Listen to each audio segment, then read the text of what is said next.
Before we get started, I want to tell you about my new book. It's called The New Mobility Handbook, Rethinking How We Get Around Cities. The book builds on my work on the Smarter Cars podcast here over the last 3 years as we've explored autonomous vehicles, ride-hail, and then micromobility, and the impact of all of these new technologies on cities. New mobility options are incredibly popular and can encourage multimodal travel in ways that public transit has not. But these options have also created new challenges for cities that can't be solved by technology alone. We need to combine these new mobility modes with urbanist policies to keep our roads moving. Transportation in cities will not be an either-or solution. We don't have to choose between ride services, bikes and scooters, or getting everyone to ride the bus. It's not either or, it's and. We're going to need all of these technologies working together to rethink how we get around cities. The New Mobility Handbook offers a grand unifying theory of sorts for how we can have the benefits and convenience of new mobility options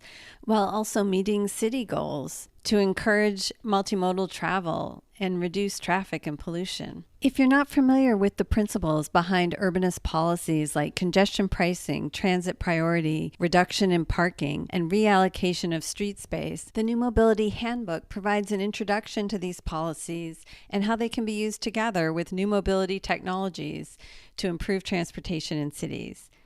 The New Mobility Handbook is available on Amazon in paperback and Kindle versions. I hope you enjoy the book. This is Smarter Cars, a podcast about autonomous vehicles and the future of transportation. Welcome to Season 5. This is your host, Michelle Kairouz. Today we're talking with Warren Logan, the Policy Director of Mobility and Interagency Relations for the Mayor's Office in Oakland, California. He joins us to discuss what cities and companies can do to address racism in transportation and other aspects of city life. Warren, welcome back to the show. Thanks for having me. So last time we spoke, you were working for the city of San Francisco, the SFCTA, and now you are over in Oakland. Can you tell us what you're working on now? That's a great question. I've made the big switch back to my hometown here in Oakland.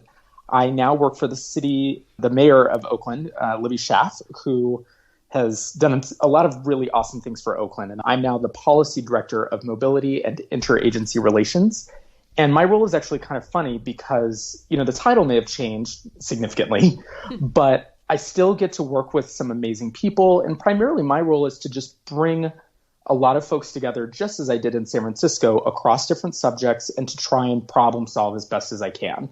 And I think that's the stellar part about being mobility and interagency. You get to put a lot of different disparate people together to try and solve sometimes really challenging governmental problems. Oh, there are no problems in government. What do you mean? Everybody works great only together. Only opportunities. Yeah, no problems. Only opportunities. So how did you get involved in transportation policy? What was your path to these recent jobs? Well, it started about 10 years ago, and it's weird to start any story 10 years ago at this point.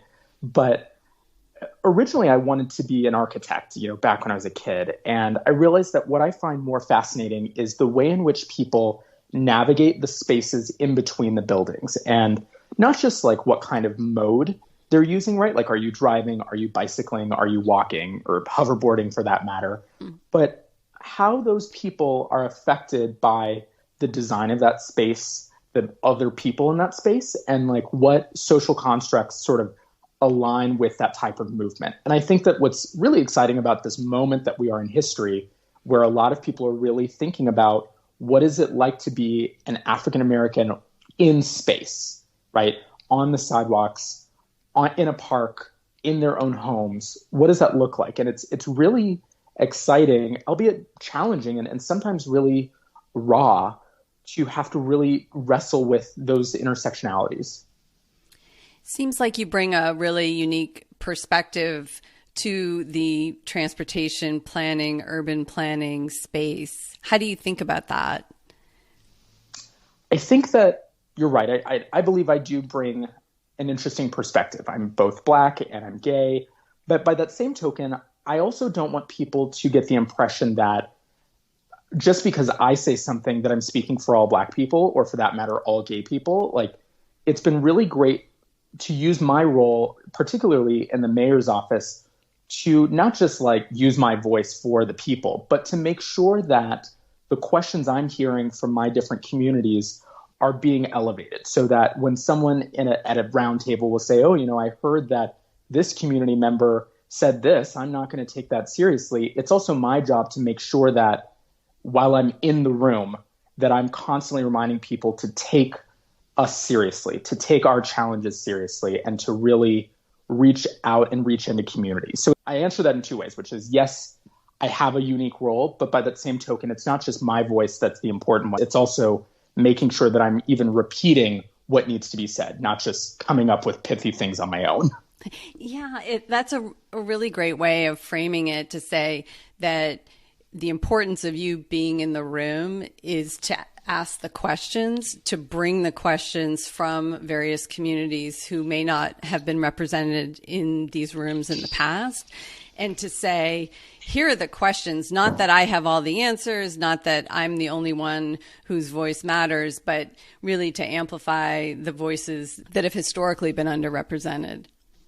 That's exactly right. And it's interesting, and I'm sure we'll get to this later in our episode, but I find myself often repeating and even lifting up voices that I don't even agree with sometimes, but that I believe that their voice matters at the table. And I want to make sure that people are listening to that voice, even if I am not always the best person to, whether I agree with it or even represent that issue. So I try and use, for whatever little platform I have, I want to make sure that I'm sharing it with as many people as possible. So I've heard a lot on transportation Twitter and in the transportation community over the last month or so about the historic problems of Black people's voices being excluded from urban planning and from transportation planning and sort of the broader issues around public space. And as you know, I'm a lawyer. I'm not a transportation planner, so I don't have a lot of background in the transportation planning community. But what I've heard in reading and listening over the last few weeks is the criticism that transportation planners in particular, and urban planners more generally, talk about street safety and their work as centered around vehicle traffic.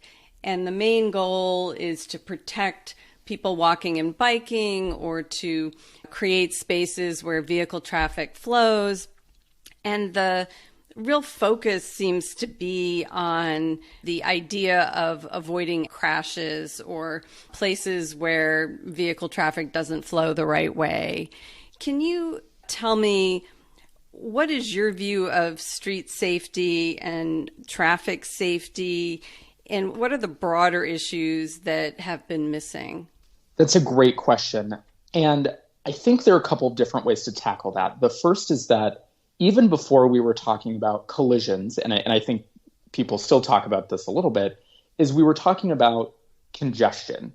And I hear a lot of transportation planners focus primarily around the idea that the first and primary goal of our effort is to make movement seamless and effortless and to reduce congestion. What's interesting, though, is that we as a planning culture, if you will, have shifted our attention to traffic safety, which I think is great from one perspective. We always want to make sure that people aren't dying while they're moving around our streets. But what's interesting about that narrow of a focus in the transportation planning world is that, just as you said, people are focused on the vehicle, right? The conflict between a bike and a car. But at the end of the day, both of those things are actually people. And so one of the things that I've learned in the last couple of years is to always focus on the people's perspective and less so on the mode of travel that they're using, because you find that there's a lot richer understanding of that person and the lived experience that they're bringing to that street, to that sidewalk, to that bike lane, to that community than just the mode that they're using.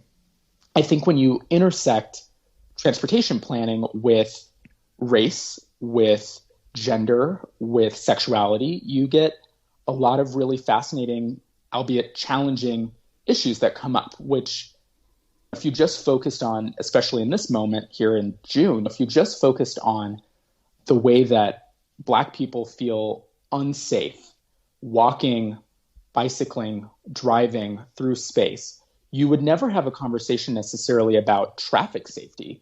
You'd really end up on a more social issue around policing. And that's a space that I think city planners are extremely unfamiliar with, and frankly, I think uncomfortable to touch. And thinking even more specifically around this being Pride Month, I think that if we were to take an extremely granular but perhaps most dire issue of Black trans women in space, I believe that that reflects one of the closest intersectionalities we could ever get to about every shortcoming related to planning, transportation, and policing and security for vulnerable bodies in the public rights of way. And there's just so much work to be done there.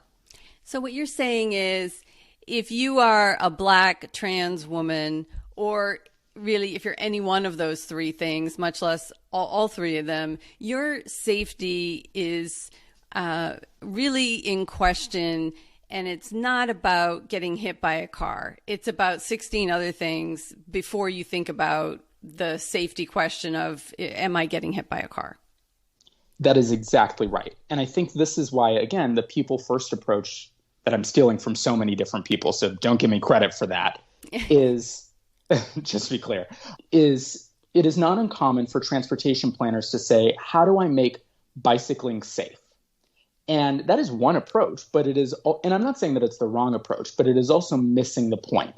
Because when you then go to community members and say, especially Black and brown communities, and say, hi, I'm a bicycle planner and I want to help you bicycle more safely, you're going to get a conflict of interest there, because people are going to say, well, that's not the reason I feel unsafe on these streets. I feel unsafe because every time I go outside my house, I'm harassed by police or I'm harassed by institutions that make me feel unwelcomed.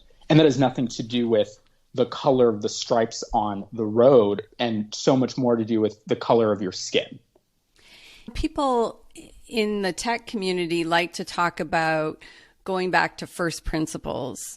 And when they're thinking about products and services, and this would apply to transportation planning, when you're thinking about sort of beginning at the beginning, it sounds like what you're really saying is the first principle here is freedom of movement. Are you free in any realistic sense of the word to walk out your door and go the places you want to go, using the modes of travel you want to use? And if not, why not? And shouldn't the whole field be around figuring that out? And the traffic safety piece might just be one small piece of that. That's exactly right. And I think this is the part that makes my role in city government so special, which is that I get to look at these issues from an intersection of different agencies, different departments. And so, for example, if the only group responsible for the safe movement of people is the Department of Transportation, then we've completely missed out on a bunch of other opportunities to address the entire person, right? You know, if I went to my housing department and said, how would you address the safe movement of people? The housing department might say, well, we should talk about affordable housing related to placement of jobs. That has a direct relationship to how safe people are able to travel between spaces, because it relates to the distances they have to travel and the modes that they have to use. Similarly, if you talk to the police department, for example, albeit perhaps challenging one at times, there's, again, room to say, well, what does it look like to make safe travel? And again, that's not necessarily about the transportation mode choice. That is, again, the silo that comes in with transportation planners, and everything to do with policing. So I think that if we're going to have a conversation about safe travel, safe movement, and free movement, it can't just be the transportation planners who are tackling that issue. It has to be a community voice meeting the whole government working together. What you're really describing, it seems like, is the ways in which public space is often hostile to people due to race, sexual orientation, ableness, gender identity, all of these issues. How do you think about bringing together, not just, as you say, the multiple different agencies across the city, but getting the right community inputs and engagements to explain to people in all these agencies, to bring out the voices of multiple communities, to get the right voices around the table? How do you approach that? I think there are a couple of ways to approach that issue. The first of which is, and I think about this with tech a lot too, but I think government falls into this issue as well. You should hire the people you're trying to help. And on one hand, that sounds so simple, but for some reason it's complicated for a lot of people. But I think that it's important to have the people who are building the conversation be the people who understand where the conversation needs to go. And that's an issue that I think government is not used to addressing when it comes to what I think people typically call outreach. And I mean engagement. And I've said this for years now, which is that engagement is a two-way conversation. And there's something even more special when you actually bring in-house the people who are the most affected with those issues. And something that's so special about so many of the people who work for the city of Oakland is that they live here. And not just, oh, they moved here a year or two ago. It's they've lived in Oakland. They grew up in Oakland. They have families in Oakland. And so when you talk to them about these issues, they can give you a rich history around all of those different intersectionalities. And so empowering them to bring their full identities to work is going to be one of the ways that we get at driving at the issues that we're talking about. The other, though, getting aside from like who is at the table, is also making sure that our departments are actually looking not from perhaps a more vertical siloed aspect, but I think of it in terms of horizontal, which is if the Department of Transportation, as an example, is going out to East Oakland to talk with folks about safety, they should be bringing the police department. They should be bringing the housing department. They should be bringing our sustainability team, because what's going to happen is the community is going to be asking a lot of really intersectional questions, and it shouldn't be the responsibility solely of one department to say, well, I don't have the answer to that. Let me get back to you. Let me call a different department. That's not fair to community. And frankly, it's a waste of their time as well. So I think that it's important to not only hire the people who are representative of the community and give them space to thrive in that organization, but also then to break down silos within, again, this is my perspective being in the government, but breaking down those silos to think about more of a geography-based approach instead of just a subject-based approach. So going into a neighborhood with multiple departments working together to say, let's look at all of the issues that affect this space, affect freedom of movement, affect how comfortable you are in public space, and try to address them in a more cohesive way. That's right. And funny enough, I think about this sometimes, that I want to challenge my staff, my teammates, to avoid saying what department they're from. Just say, I work for the city and I'm here to help you. You know, that awful adage about 50 years ago, I'm from the government and I'm here to help. I don't mean it like that. But, I think that is a challenge that we need to get used to breaking, which is like, I'm from the Department of Transportation and I'm only accepting questions and answers in this tiny little box of my subject matter. Well, you've mentioned the police. It's certainly top of mind for everyone in the whole country right now. In particular, the relationship between Black people and the police. How do you think about the role of law enforcement in transportation? It seems like there's a wide range of issues that are problematic, from police brutality and killing of Black people. There's harassment of Black people. There's disparate enforcement of rules. How do you start to think about where the police are, why they're there, what jobs they're given to be done in transportation?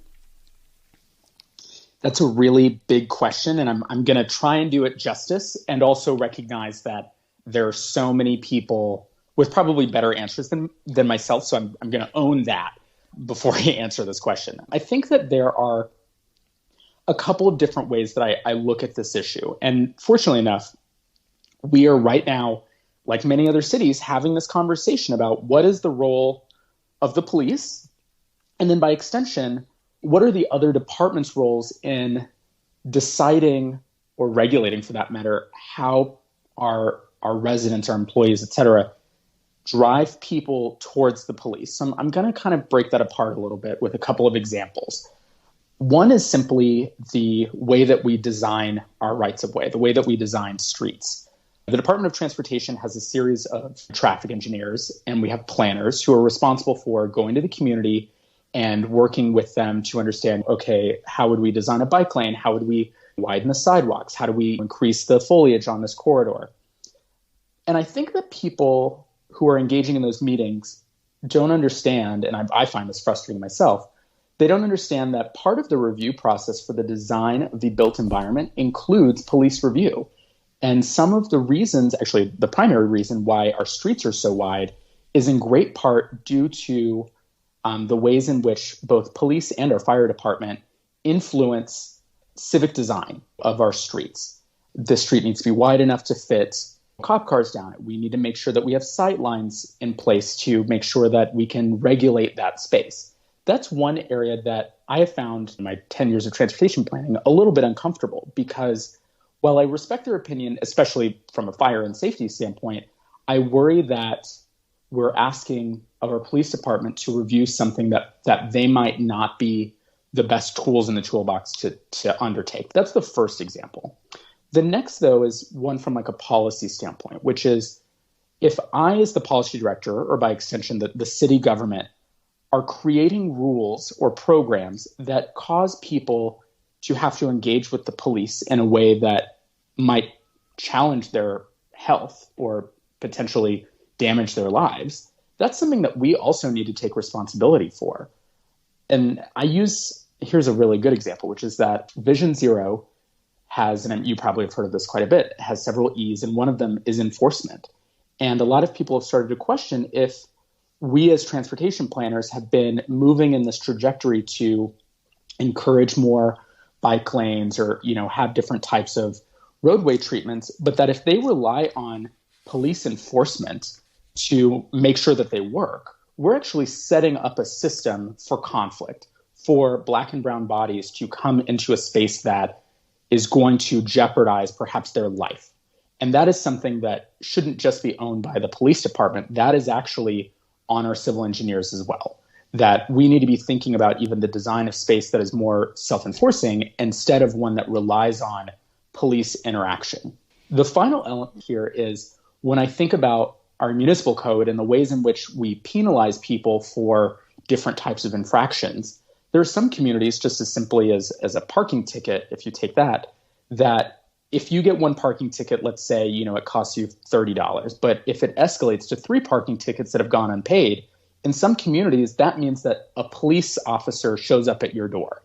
And that went from a transportation policy, to 2 degrees of separation to the police. And so I'm starting to ask my team to look at the sort of like degrees of separation between a policy that we enact and the tools in which we use to enforce it. And if the first tool is the police, we need to find a buffer in between those two to say, no, what's the escalation rate between this rule and the enforcement that it takes to get compliance, and to make sure that there's plenty of room before. And I think perhaps the last step should always be the police, not the first. Yeah. I think you're saying there's 2 things there. One is the criminalization of infractions that are inherently not crimes, right? Like you parked your car in the wrong spot. That's a violation of a rule, but it's not a crime. It's That's something right. that we think of that as a civil problem, not a criminal problem. So why do we have people who are charged with, and frankly should be able to spend their full time on criminal offenses, are now ticketing and doing things that are civil offenses? Is that a way to start thinking about divvying up responsibilities in the transportation space? It is. That's a great way to look at it. And it's funny because I put out on Twitter, please share your ideas on how to decouple these issues. And someone even shared an idea that when you get into a collision, like let's say you get into a car crash, the people that are responsible for responding to that crash are the police. They go, they take the report and whatnot. But the funny thing is, I could just as easily perhaps send my traffic engineer or even my safety team out to go look at that situation, because ultimately they're the ones who are going to need to be responsible for changing the built environment to be safer. So it's actually kind of funny that, again, we're using the police to respond to issues that perhaps shouldn't be their responsibility. Yeah. I'm constantly reminded of the Dallas police chief, maybe this is a year or two ago now, that to his credit also called this out from the police department standpoint, which is that we as a society, I hate using that as a official statement, but we as a society have also asked of police too much. And we need to take back some responsibility to say, actually, you shouldn't be responsible for this. Other people should be responsible for that. You hear it when people talk about things like homelessness and interacting with people on the street who have various problems that might be mental health related or other things. I think it's a really interesting discussion to start thinking about unbundling that and trying to figure out the places that it makes sense where there is actually criminal activity and trying to limit it. But I have to say, like, how messed up is it that you go to work thinking about transportation issues, and the first thing you have to think of is, how can I keep the police as far away as possible from any kind of transportation enforcement, because they're going to shoot Black people. We shouldn't have to have this problem where there's a police force that is a hazard to Black people at such a level that we now have to go back and either not have rules or have them be self-enforcing, because the enforcement can't be done in a way that's not racist, apparently. Yes, and it's sometimes I look at the news, actually often, most times when I see the news of yet another Black or brown person being killed by the police, I think to myself, like, how freaking hard is it to just not do that? Right? Like, yeah. You have options. And I think this is where the rage comes from, that I think you kind of see, especially in some of these protests, where people are like, this is not that hard. And it's not like we've never seen police take different actions. Because I think this is a little blunt, but we have seen interactions between the police and extremely violent people. Like, for example, white people that have shot up an entire church or something, and yet somehow they're able to subdue this person and bring him to a jail instead of killing them. And that's the part that I think Black people especially are just so done with, because it's like, how hard is it to just enforce the law and then not kill us? Like, it shouldn't be that hard. That's the thing that keeps me up at night, is like, why is it that this is somehow rocket science?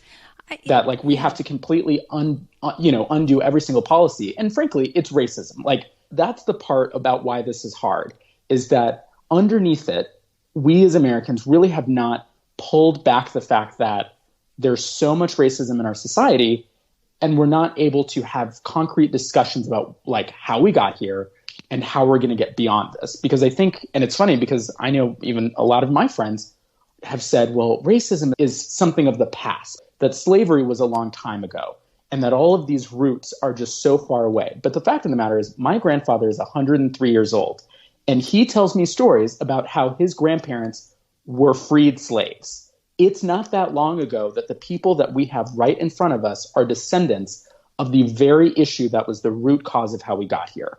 And so to have this sort of like amnesia is just ridiculous. Well, amen to that. And I think a lot of Black people now who are expressing this anger and saying this is ridiculous, also saying, why did it take white people so long to believe us? The real change in what's happened here, like when you look at the George Floyd situation, is that the video was so clear. Like, there have been other circumstances where the video wasn't 100% clear or whatever, but white people have historically taken the position of like, well, the police, they were in a difficult spot, like sort of looking at it from a perspective of, well, it can't possibly be that they're so racist that they're just going to kill this guy. It's almost like when you're saying like, how hard is it just not to kill black people? I think the incredulousness that white people have who are allies in this fight are realizing, wow, like we just didn't even think this was possible. And black people are like, really? Because we've been telling you this for decades. That's exactly right. And know, and it's kind of interesting because I think about the moment we are, particularly in history. And I remember an article that came out about the time that the iPhone came out. So we're looking almost 10 years now. But I think the reason that we've come to this exact place in, this moment in history in 2020, in the middle of a pandemic, is that we now have a confluence of several different situations. The first of which is that nearly everyone has a smartphone with a camera on it. And that's important, right? Like we're now trained to take a video of the thing that is happening to us or to someone else. That's issue one. The second is most people, to some degree, have at least either a personal or a secondary connection with social media, which means that sharing this content, right, like sharing that video instantly across a broadband internet connection, right, is now extremely possible as well. So it's not just a smartphone with a camera. It's not just social media, and it's not just fast internet. It's all of those things together that I think are taking the wool off a lot of people's eyes. That said, right, like that's one group, which is the group that has said, wow, I didn't know. And I'm going to be honest, and I don't know if I can curse on your podcast, but like I'm calling BS here, which is that, part of me is also insulted. Like, just to your point, Michelle, like we've been telling you this entire time that this was a problem and you didn't believe us. So why is it that it took all these videos to get us here? That's issue one. The second is that we're still in a problematic space where I think people are not just outraged by watching black people get hurt or killed by police. They're also then, I have seen some outrage about white people confronting the police while protecting their black friends.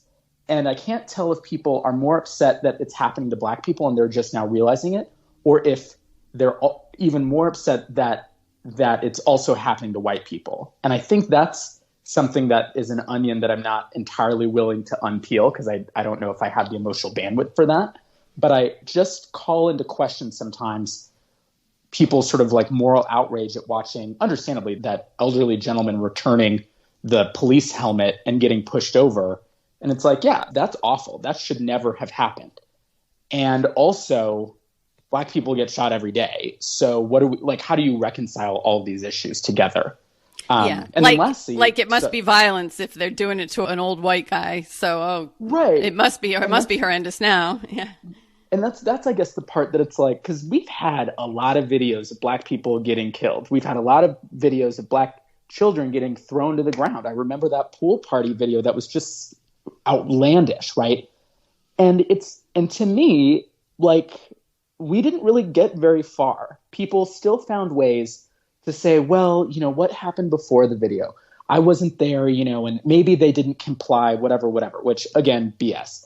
But it seems to me that there might be also this movement that I think is important, is that I think to some degree, white people are coming to grips with this issue about the police having like brutality issues, not because it has been affecting black people and they're now just realizing it, but because other white people are now showing up to the protests and getting hit by rubber bullets and getting tear gassed and that it's affecting them. And I don't know if that's the solution, that like everyone has to feel this hurt to believe it, right? But here we are, and it's just, it's such a challenging moment. It is. What's interesting about the iPhone, people always say there were all these unintended effects and developments in society as a result of the iPhone, and whether it was enabling Uber or all these other different things that happened off of the iPhone. I think that when we look back at this period in history, we're going to realize that the most important thing ultimately was the camera and the ability to record what's happening in places where typically there was no camera and there was no actual record of what happened. I think the important parts of that, though, and I can almost bring us back to a transportation focus as well, is that I don't believe that having video or having data is the only answer to the problem, because I think that that almost lets us be race neutral sometimes, or like, you know, when people say, well, it doesn't matter what race they are because now I have a video and I can see what happened, right?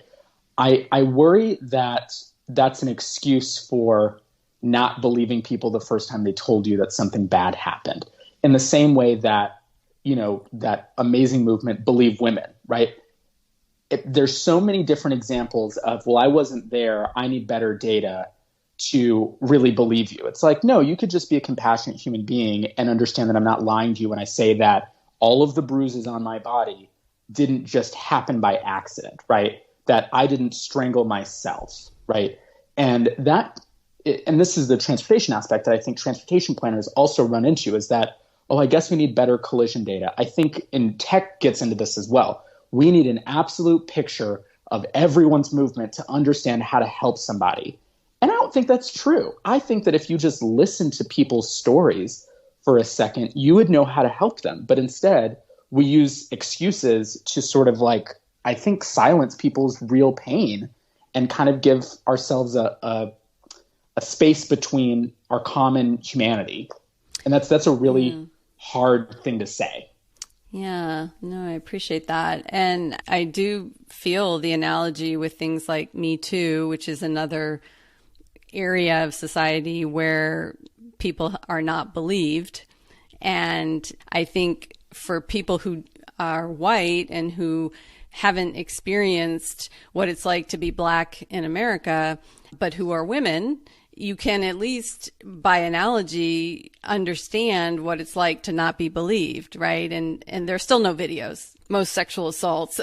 Exactly. Right. So the only way we got Me Too was because 60 people came forward or whatever with all the same story, and then we'll believe you, right? And I think the cumulative effect of police killing Black people it's also taken a cumulative effect, not just one video, but as you say, people not believing it and needing to see it over and over again to really believe that it's not just one bad cop, it's this pervasive problem.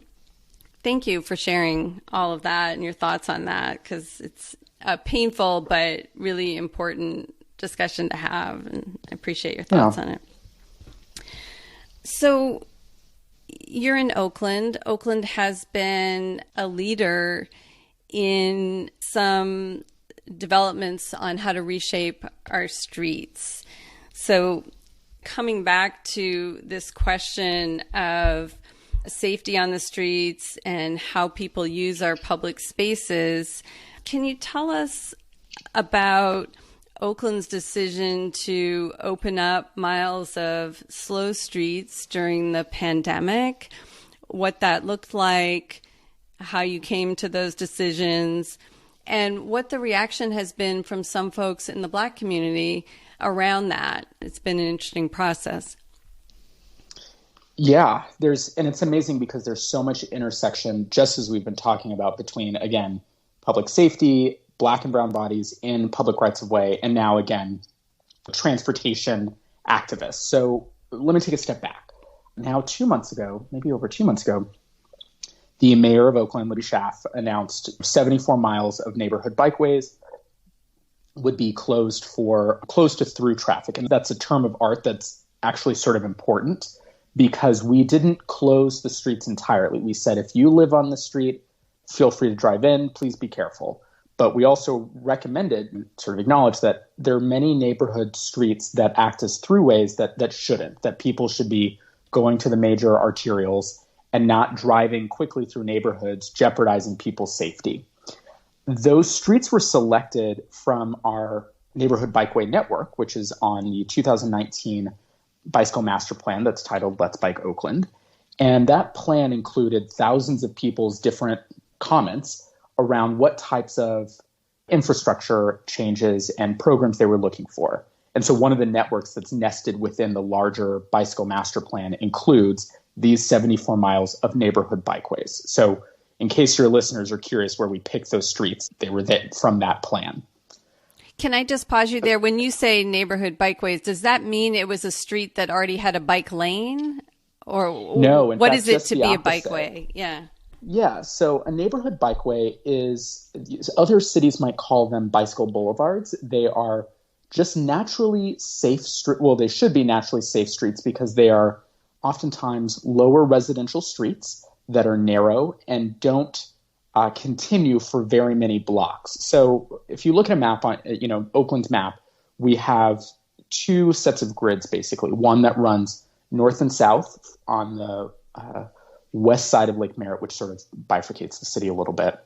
And that's one set of grids. And then when you travel east from the lake, all the way to San Leandro, you have a different set of avenues that climb from First Avenue all the way through 109th. And what happens, though, is in between that grid, there are a series of streets that are often just named streets after whoever, was important at the time. And they sort of zigzag throughout the neighborhoods. And so what this bundle of streets does is that just naturally, you wouldn't really want to travel down them for very long unless you were trying to get to something on that block, because you're going to hit a T intersection or, have to jog over or zigzag.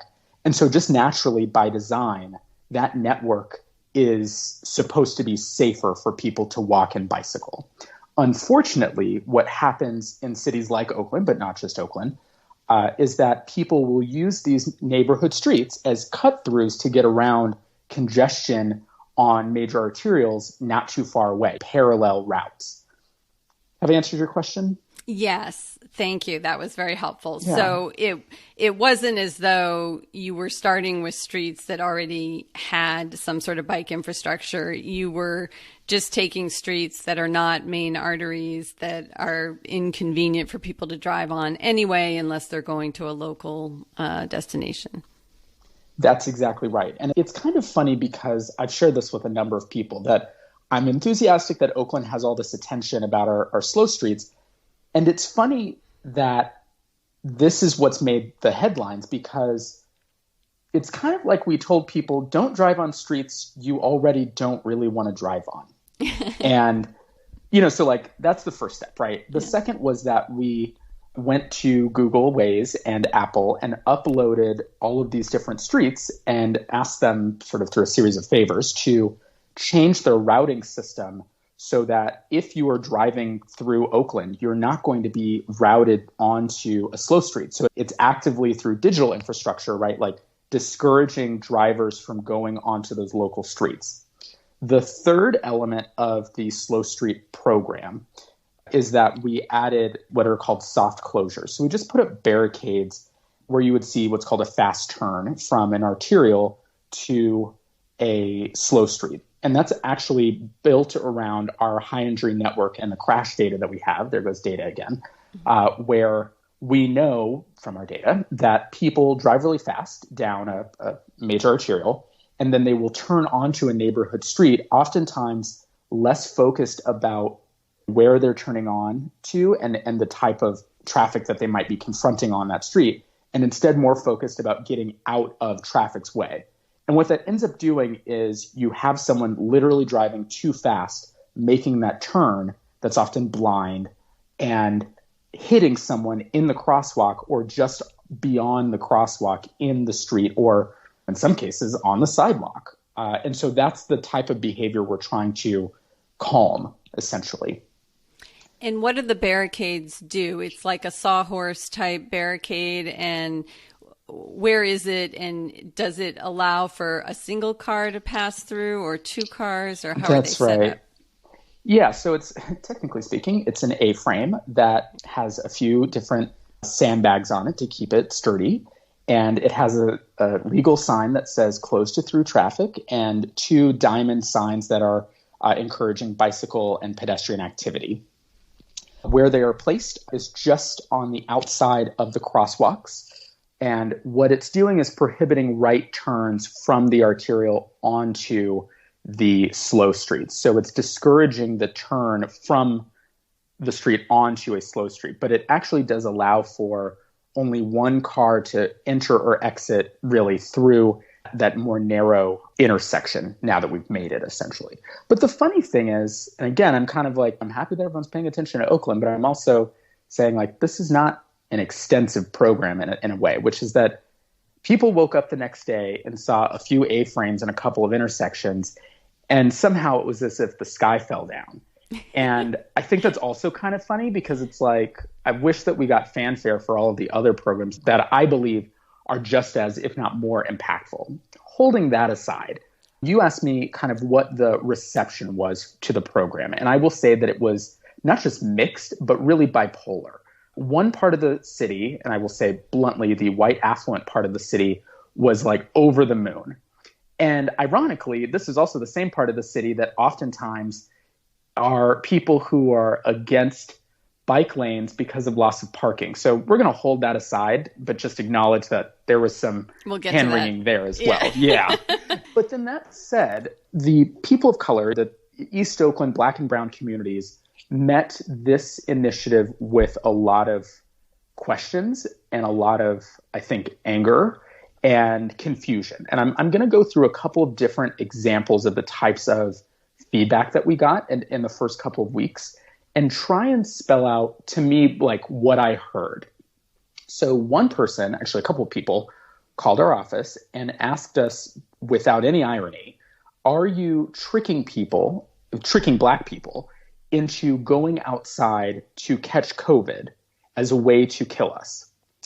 And that broke my heart because it showed me that, and the irony here is that I help manage our testing program. So I was like, whoa, that, like, I didn't see that coming. Like that was a gut punch. Yeah. Because it was like, who thinks that way? And then, instead of getting defensive, I was like, that to me said everything I needed to know about, as if I didn't know this already, but about the deep distrust that people of color have for the government. And frankly, understandable distrust, because it is not as if that hasn't happened before, where government takes an action to actually actively harm Black and Brown communities. And I won't lean into every single example, but a quick Google search will give you about 100. The second reaction that we got was, why is this program the city's priority? Shouldn't you be focused literally on testing? And again, a little bit humorous to me because I was like, actually, we are doing a testing program as well. And that said to me another challenge, which is that it is a privilege. And I said this on a panel I was just on, so I'm repeating myself, but I think it's important, which is it is a privilege not only to know how to communicate with the government, but also understand that the government, capital G, is not actually one single actor, but a series of oftentimes, ill-coordinated, separate, siloed organizations that are bound together by a council and a mayor's office. And so in this example, my natural reaction would say, well, the DOT isn't responsible for testing. Please decouple these things. But that said, that still showed me that we have to do a better job of communicating the entire city's priorities. And I mentioned this earlier, that we need to do a better job of communicating as one city and not just as individual departments.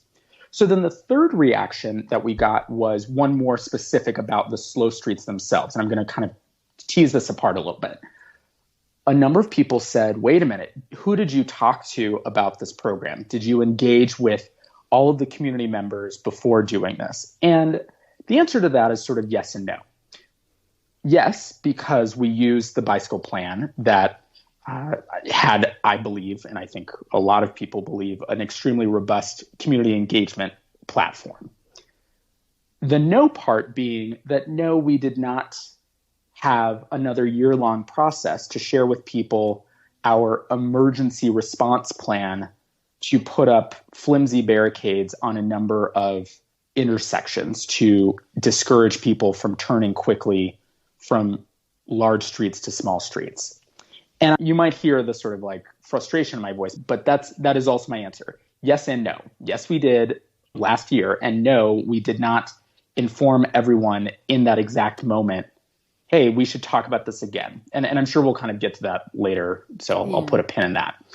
One of the other more subtle reactions, though, about the program itself was one about the barricades specifically, which is that East Oaklanders, and I don't want to say all East Oaklanders, but a number of people shared with us a frustration around the fact that the barricades reminded them of a lot of other construction projects in their community, and the relationship between then construction and unmitigated impacts to community safety, community health, economic development, and so on. And I think that that's an important one to think about, is that like sometimes aesthetics matter too.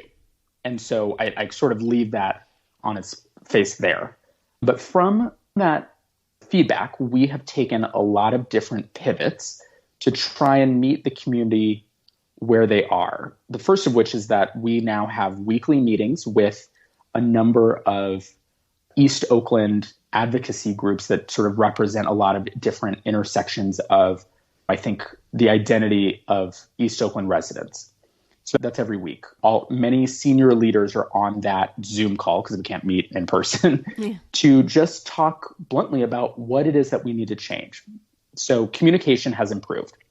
The second is that many of and really from that conversation, a lot of folks had said, if you're going to be focused on traffic safety again, please focus on getting community members to essential places, right? Especially in light of COVID-19 and our ability to need to get to the clinic safely, to get to grocery stores safely, and so on. And so we have actually paused the rollout of more soft closures throughout East Oakland and pivoted to a number of what are called essential places that are safe crossings and improvements to grocery stores, health clinics, community resources, and things like that. And that seems to be going really well. Acknowledging the sort of confusing communication that we were having around telling people to go outside, but also you should be getting tested and so on, we started using the barricades as a way to share information. Again, because I help manage the testing program, I actually asked our volunteers to deploy a series of signs on every single barricade and on every single slow street, information, very simple posters of information around how to get free COVID testing in their community. And I think that that was another win, to say, we're hearing you, we are going to provide information, and better yet, we opened 2 more testing sites in East Oakland. And a lot of the slow streets are around those testing sites. So that was another sort of key point in our planning effort. It's so interesting to hear the different reactions. And as you say, sometimes you get reactions you're really not expecting. It's a great idea to put the information about COVID on the barriers.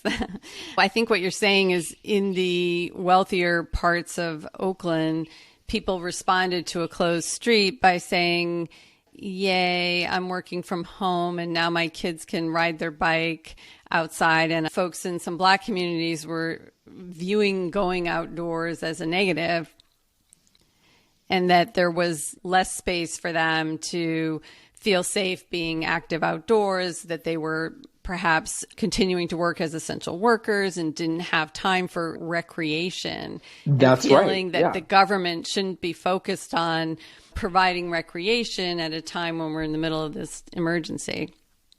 You're absolutely right.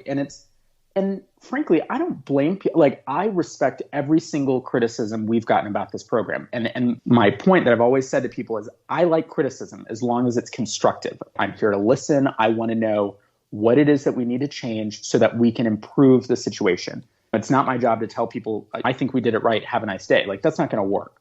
At least that's my perspective. And I know that our staff agrees with me on that. I think too, though, that there's also been another type of criticism, not just about Oakland's Slow Streets program, but about quick build projects generally. Mm-hmm. And I kind of wanted to touch on that a little bit, because I think that that criticism also spells out a broader issue. So on one hand, I've read on Twitter and different, thought pieces and different articles that engagement has to be part of this effort. You can't just act on community members. And that's totally true. I want to kind of respond to that issue first, which is that I agree that, I've said this a number of times, engagement is always critical for any type of action that government takes on. That said, I'm also not willing to apologize for making an effort to address two different emergencies in a way that I believed would make a substantial step forward. The first of which being that people are getting hit by cars all the time in cities like Oakland, and specifically in Oakland. And that is in and of itself an emergency that should be treated like an emergency. The second is COVID-19 is also a real emergency. And just because people are getting sick, which is, of course, critical, does not change the demographics of especially East Oaklanders, that many of whom don't have access to a car. So if you put those intersections together and say, well, in these neighborhoods, this is the highest incidence of traffic fatalities, particularly because people are trying to walk to their essential places. It is then that much more important that we take swift action to address now this dual intersectionality of danger. And perhaps even most importantly, and maybe this is selfish, but I mean this quite compassionately, I don't know if I have the stamina emotionally to continue going to funerals that are held at these elementary schools where parents are crying out to me saying, you need to do something yesterday because our kids don't feel safe going outside, right? So I acknowledge that maybe the barricades were a miss, right? There's always room for improvement. But I want people to understand that our heart is in the right place because we believe that everyone deserves to feel safe, like anywhere in their neighborhood. So that's the first element I want to kind of like tackle. The second piece, though, and I really, I frankly agree with this sentiment quite a bit, and I don't know if I've shared this with anybody yet, which is that I think that a lot of white urbanists are looking at quick build projects and frankly slow streets projects as mission accomplished. We're done here. This is all that we ever need to do. Let's pack it up and go away. And that's not the case. There are so many other strategies in our toolbox that we owe, especially to Black and Brown residents in places like East Oakland.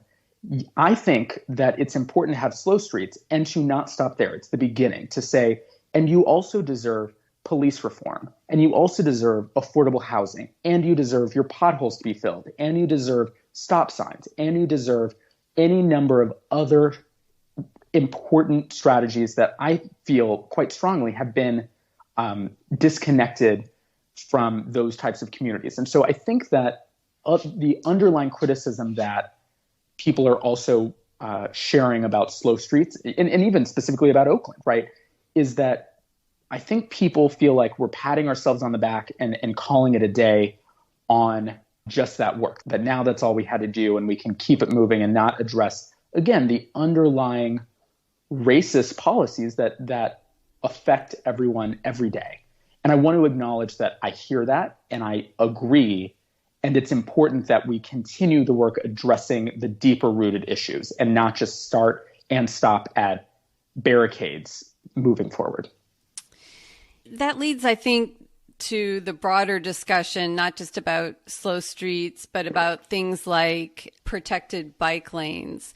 We've had a renewed interest, especially in the Bay Area, ever since micromobility came on the scene.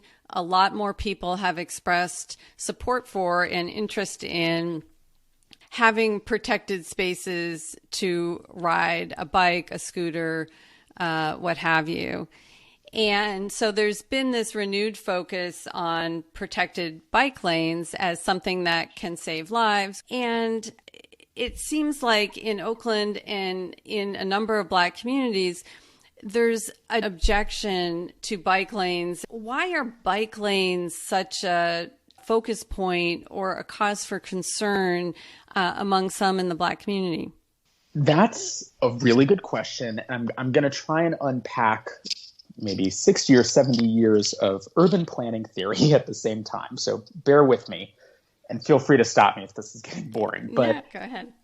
I think that to me, bike lanes, and I've seen this too with a lot of like micromobility and bike sharing programs as well, are frankly a symbol for a lot of other harbingers of gentrification and then by extension, physical, social, and economic displacement. And so oftentimes I'll hear people say, well, bike lanes are for white people and Black people don't bike. And I'm going to like start there. First of all, Black people do bike. Like I own a bike, not to speak for all Black people, but Black people do ride bicycles. And that in of itself should like be its own storyline. We have amazing groups here in Oakland. There's the Scraper Bike team. There's Cycles of Change that are responsible for bringing primarily Black youth to enjoy bicycle riding and share their culture on bicycles in East Oakland. So I want to lift up that program first. The second, though, is that it's not uncommon for people to say, outside of Black people don't bike, but that bike lanes are the reason why we have gentrification, that the gentrification is rooted in the bike lane.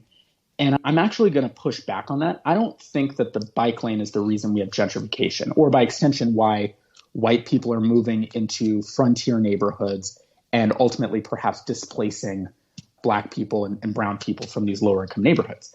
The reason that happens is because we don't build enough housing and we don't have a strong affordable housing program in the city or in, frankly, a lot of cities in America or frankly in California. And that to me is where the conversation really should start.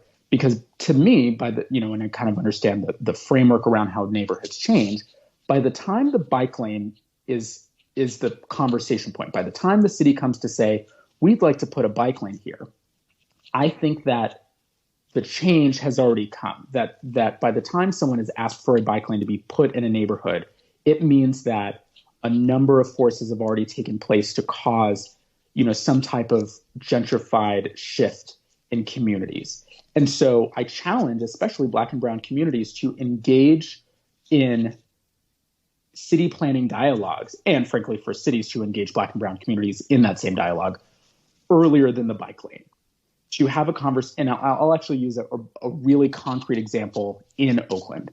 So right now, and maybe this is actually last year, the city of Oakland has been, continuing an engagement, a dialogue with a lot of Black and brown community members and business owners here in downtown Oakland to talk about putting in a protected bikeway that sort of runs from the lake to the freeway, which is sort of spans both sides of the greater downtown neighborhood. And a lot of the issues that they've cited, which is you're taking away our parking and you're going to destroy our business, or you're bringing in white community members and they're not welcome, or Black people don't bike. And the thing that frustrates me about that conversation is that there's understandably a really deep fear for these community members around their, I think, inability to feel whole in their community, to say, I am not going to be displaced from this space no matter what happens. And the bike lane isn't the reason that they feel fearful underneath it. It's the fact that 8 different developments went along that same building in the last 3 years. Oakland is very proud of the fact that we've been building a lot of housing, primarily on vacant parking lots. But by that same token, what frustrates me about the conversation that we've been having about this one bike lane project is that we're not really talking about the issue. And I don't think that either party, the city or these businesses, are willing to accept that the larger forces at play that are, quote unquote, driving them out were decided 5 or 6 years ago. And the bike lane is, to be blunt, the nail in the coffin, so to speak. And that's not fair, right? Like, we should have brought them in years ago when we were talking about entitling all of these projects. We should have come to them and said, there are opportunities for community benefits packages so that you can gain, access to even better storefronts with even lower rent subsidies, for example. But since none of that happened, we're now trying to work backwards against this tide that has actually already crashed in many ways against the shore. And that's the part where I challenge people, again, to the center focus of your question, Michelle, is like, it's not the bike lane. And if that's the issue you're trying to fix, like, you've missed so many off ramps before we got to this exit of about the bike lane that we could have helped communities thrive in place. Yeah, it's correlation, not causation, and it's more of a symbolic issue at that point in time because the world has changed. But should there only be bike lanes in communities that are gentrifying? No, and that's the funny thing is that, interestingly enough, our team has been thinking about this, and I actually want to take a step back again to talk about, I think, why Black and brown communities that are now sort of pushed out in the suburbs feel frustrated about bike lanes, which is that before, this big push to bring people downtown, you actually had a historic disinvestment of downtowns where originally Black and brown people used to live. Then what happened was, this is like a callous way of looking at urban history, but I'm going to make a point here, which is that then a lot of, I think, wealthier white community, members moved to these hip areas, right? Like the artist enclaves, et cetera, and displaced Black and brown people to suburbs with poor access to public transit and also lack of resources for grocery stores, et cetera. And so now you've got the situation where you've pushed people who are already disenfranchised to the fringes of cities, right, that are now disinvested. And then you are taking away the one, or what they feel perhaps, the one way they can get back to the center where the resources are, by narrowing streets, by taking away lanes. And so I can understand that friction where it's like, gee, you put me all the way out here, and now you're disconnecting me even more from the things that keep me whole. So like, that's another way to look at it, is like the history of urban displacement and the lack of then other means of travel between jobs and affordable housing.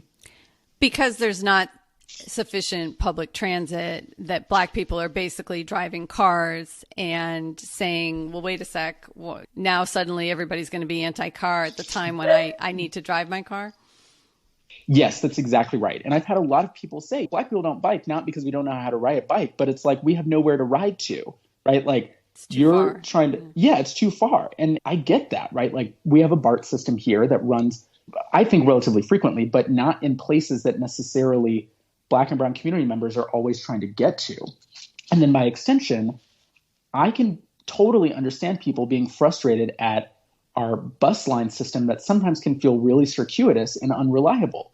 So I've had a number of people kind of yell at me and say, well, can you blame me for driving? And then feeling a kind of way about trying to maintain what semblance of efficiency I have with driving because you've given me only one option. And better yet, you haven't even given me that option. I've scraped together whatever means I have to make that as best as I can.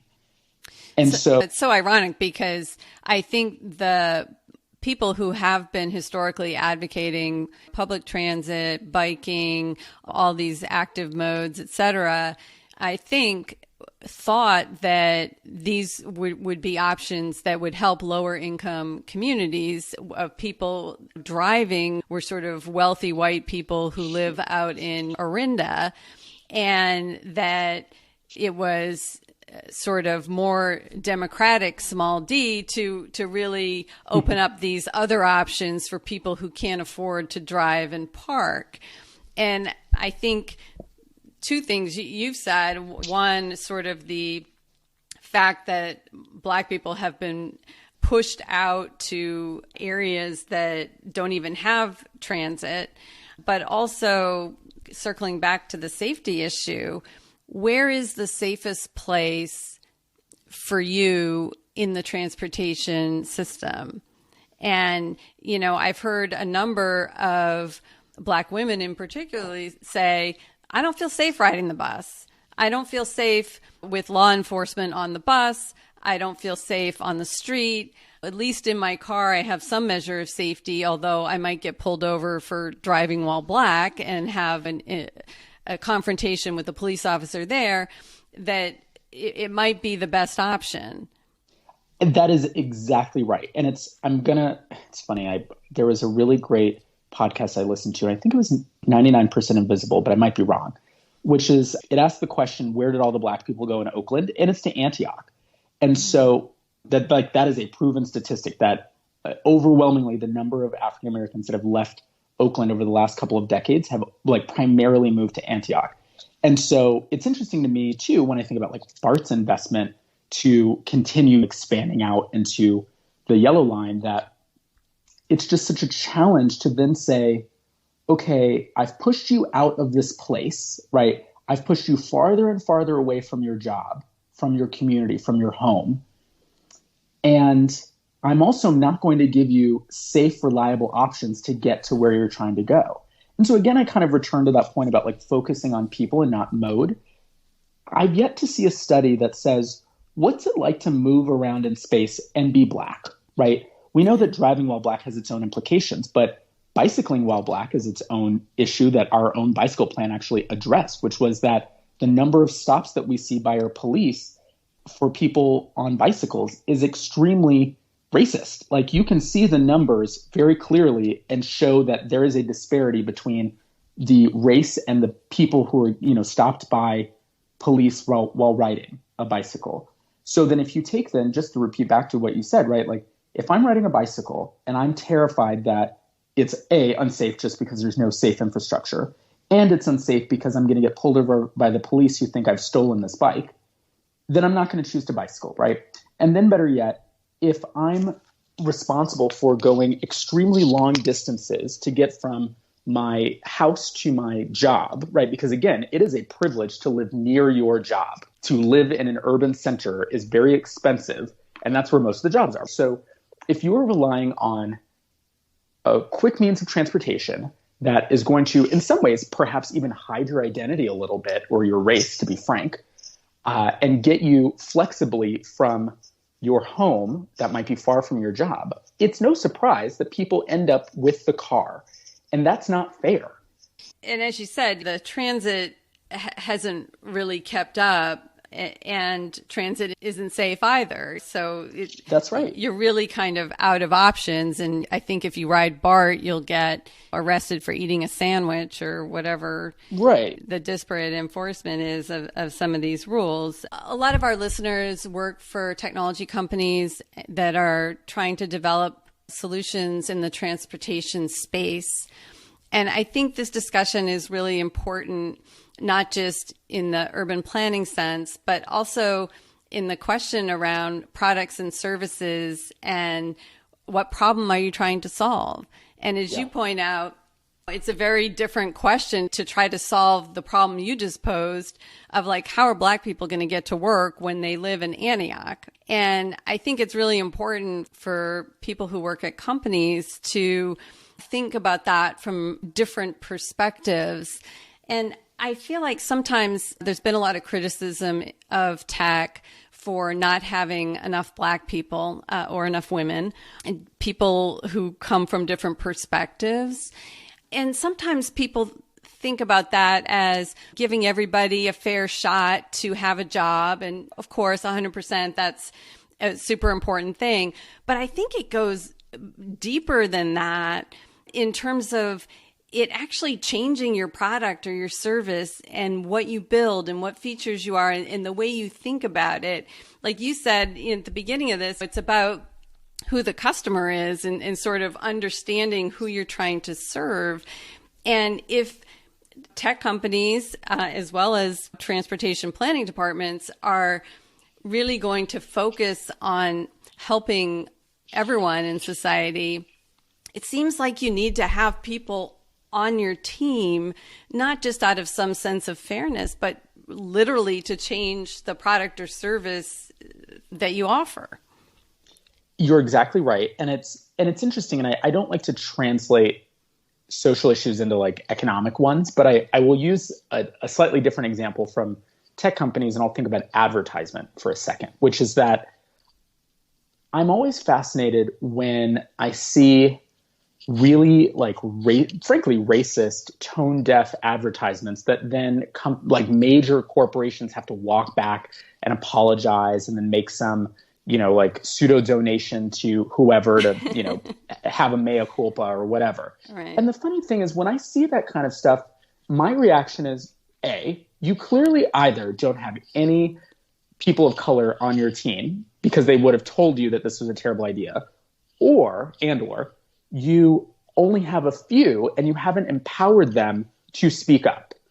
And I had a boss recently while I was working in the city of Oakland, who is not the mayor, to be clear, it's a city administrator, who told me that she valued team members who disagreed with her and actually didn't trust decisions that her team was making when she would, propose something and everyone would just automatically agree, because she worried that they had a blind spot that they needed to then figure out. And I think that even selfishly, kind of bringing it back to tech companies, it would be wise of them to understand what their blind spots are so that they can make better products. And then ultimately, I think, make more money. And I hate to convert it into monetary terms. I think that people should just find it in their hearts to not be jerks. But there's also an economic incentive here to hire diverse, thoughtful people so that you can make sure that you are always thinking comprehensively about what it is that you're putting out into the world, whether it's a message, whether it's a product. And I think that oftentimes tech really misses that point. I had someone at a panel I was on maybe almost a year ago now ask why the city didn't just cancel all of its bus lines and instead give everybody a scooter. And he said it without any irony. I was just like, I can't, the fact that you felt like that was something that you should say out loud means to me that you probably have circulated that idea amongst a lot of people who didn't tell you that it was a bad idea to say that out loud. And that's the kind of thing that, I'm not just trying to change the product here. I'm trying to change the team. I'm trying to change the face of what tech looks like so that people are asking the right questions from the very beginning. Because tech always likes to, say, what's the problem we're trying to solve? Always start with the problem. And it's like, well, your problem statement is also tone deaf then. And I think that's the root of the issue, is that you're not actually solving problems, at least that are relevant to people of color, but especially even low-income people or any type of intersection of issues. And I think that by bringing in the right team members up front and paying them for their time and their voice equally, if not better, right, is the beginning of real change. Well, it's interesting because the criticism of tech is always that they're solving the problems of 20-something white men who live in San Francisco. Sort of the point of view you just expressed there of these scooter guys who come in and they don't know about buses and these other important things about urban planning.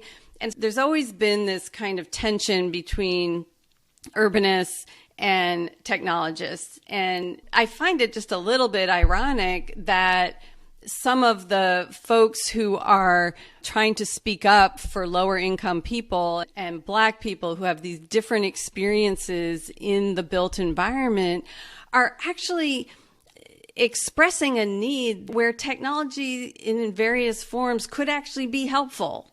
Whether it's questions around should traffic enforcement be automated, or if you had a super cheap autonomous vehicle, it would get you from Antioch to your job at a lower price when there is no public transit. So I feel like it's been kind of expressed in the transportation community as urbanism versus tech, but I actually think it's a much more nuanced discussion. And if we could kind of get past that, and as you say, break it down into what are the real problems that different communities have about getting around, what are the real needs for transportation, and kind of coming at it from a different angle, that you could bring together some aspects of technology to work to fix these various problems.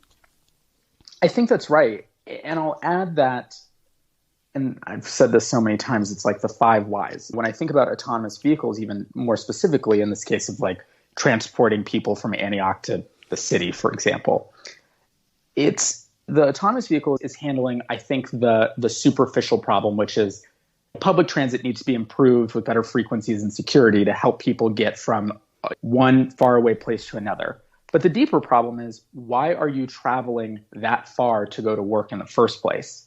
And that's, I think, the part that both urbanists and tech companies are missing or perhaps ignoring, or maybe not even ignoring. And there's a component here about smart land use decisions and smart affordable housing. And we try and consistently solve, I think, land use problems with transportation solutions. And you're invariably going to end up with a slightly blunted response.